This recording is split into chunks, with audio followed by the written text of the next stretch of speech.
یوں ہی کالو تو چپ کر جاتا ہے اور صبح صبح جا کر اپنے سیٹھ سے بات کرتا ہے۔ ارے ارے سیٹھ جی، میں رات کو 2-3 گھنٹے اور کام کر لیا کروں گا، بس آپ مجھے کچھ پیسے ایڈوانس میں دے دیں، میری پتنی کو ساڑی چاہیے۔ کالو کوا بہت محنتی تھا، اسی لیے بنٹو سیٹھ اسے کچھ پیسے ایڈوانس میں دے دیتا ہے۔ کالو کوا آدھی رات تک کھیتوں میں کام کرتا اور پھر تھکا ہارا گھر جایا کرتا۔ ارے ارے گوری، یہ لو تمہاری ساڑی۔ ارے ارے کالو جی، آپ بہت اچھے ہیں، میرے لیے ساڑی لے آئے۔ ارے ارے گوری، تمہاری ایک مسکراہٹ میری ساری تھکان اتار دیتی ہے، اب جلدی سے کھانا لے آؤ، سارے دن کا میں بھوکا ہوں۔ ارے ارے، میں نے تو کچھ نہیں پکایا، میری طبیعت تھوڑی خراب تھی، اسی لیے مجھ میں ہمت نہیں تھی کہ اٹھ کر کچھ پکاتی۔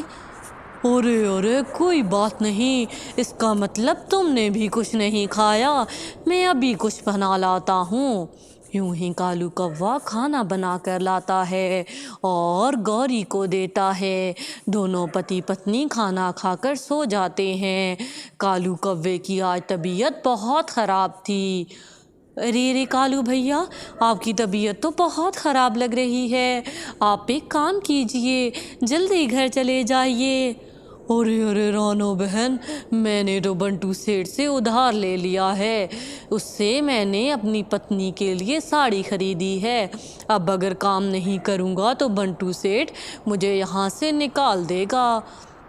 ارے ارے کالو بھیا، ایسے تو آپ مر جائیں گے، گوری آپ کا احساس کیوں نہیں کرتی، میں اس سے بات کروں گی۔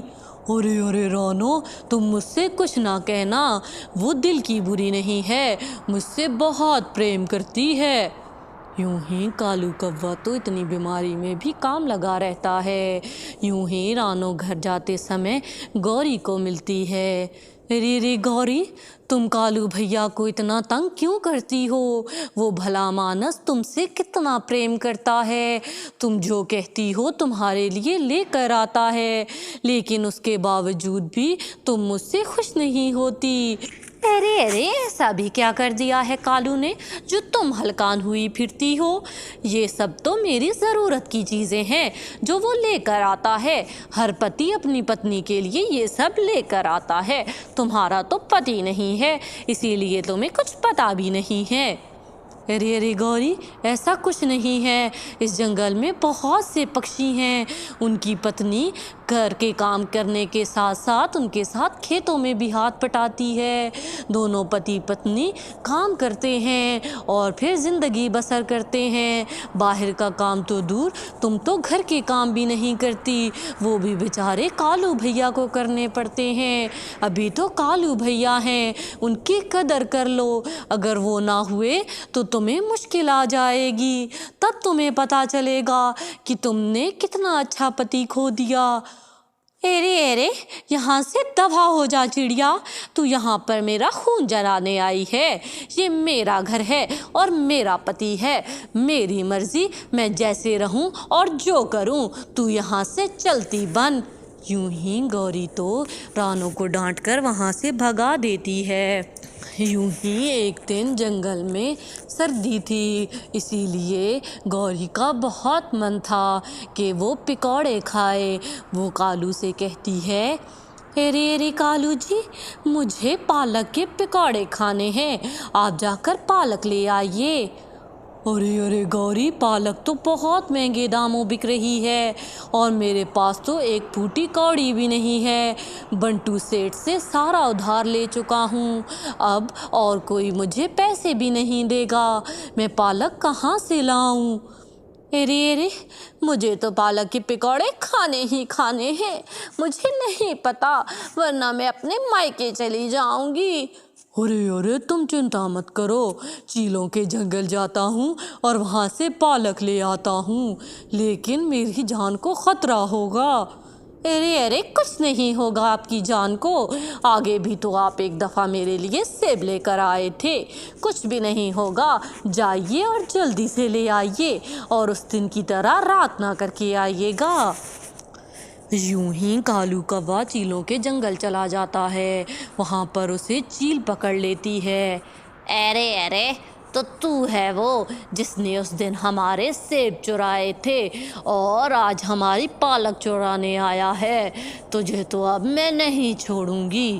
وہ چیل تو کالو کوے کو مار دیتی ہے، بیچارہ کالو کوا تو مر گیا تھا۔ اس بات کی خبر جب گوری کو چلتی ہے تو وہ بہت روتی ہے۔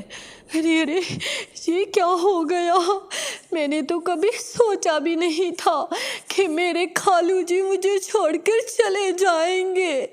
یوں ہی رانو سے کہتی ہے، ارے ارے گوری، میں تم سے کہتی نہ تھی کہ اس بھلے مانس کی قدر کر لو، آخر تم کیا چاہتی تھی اس سے؟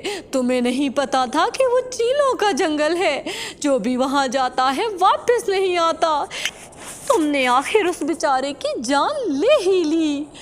یوں ہی گوری تو روتی رہتی ہے، کچھ دن تو کالو کا وہ راشن وہ کھاتی رہتی ہے، لیکن اب تو فاقوں کی نوبت آ گئی تھی۔ اب گوری کو جنگل میں کام کرنا پڑتا، اسے ہر کوئی دھتکارتا تھا، ارے ارے میں تمہیں کوئی کام نہیں دوں گا، تم بہت کام چور ہو۔ گوری پر تو اب بہت غریبی آ گئی تھی۔ ارے ارے کاش میں نے آپ کی زندگی میں آپ کی قدر کی ہوتی تو آج میں ایسے نہ رل رہی ہوتی۔ رانو ٹھیک کہتی تھی، میں نے آپ کی قدر نہیں کی، اسی لیے تو اوپر والے نے مجھے یہ سزا دی اور آپ کو مجھ سے چھین لیا۔ یوں ہی گوری کو اس کی زندگی کا سبق مل چکا تھا۔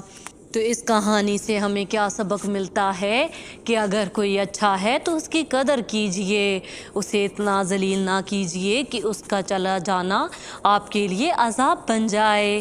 تو پیارے ویورز، اگر آپ کو میری یہ کہانی پسند آئی ہو تو پلیز میرے چینل کو سبسکرائب کر دیں اور اس ویڈیو کو لائک کرنا نہ بھولیے گا۔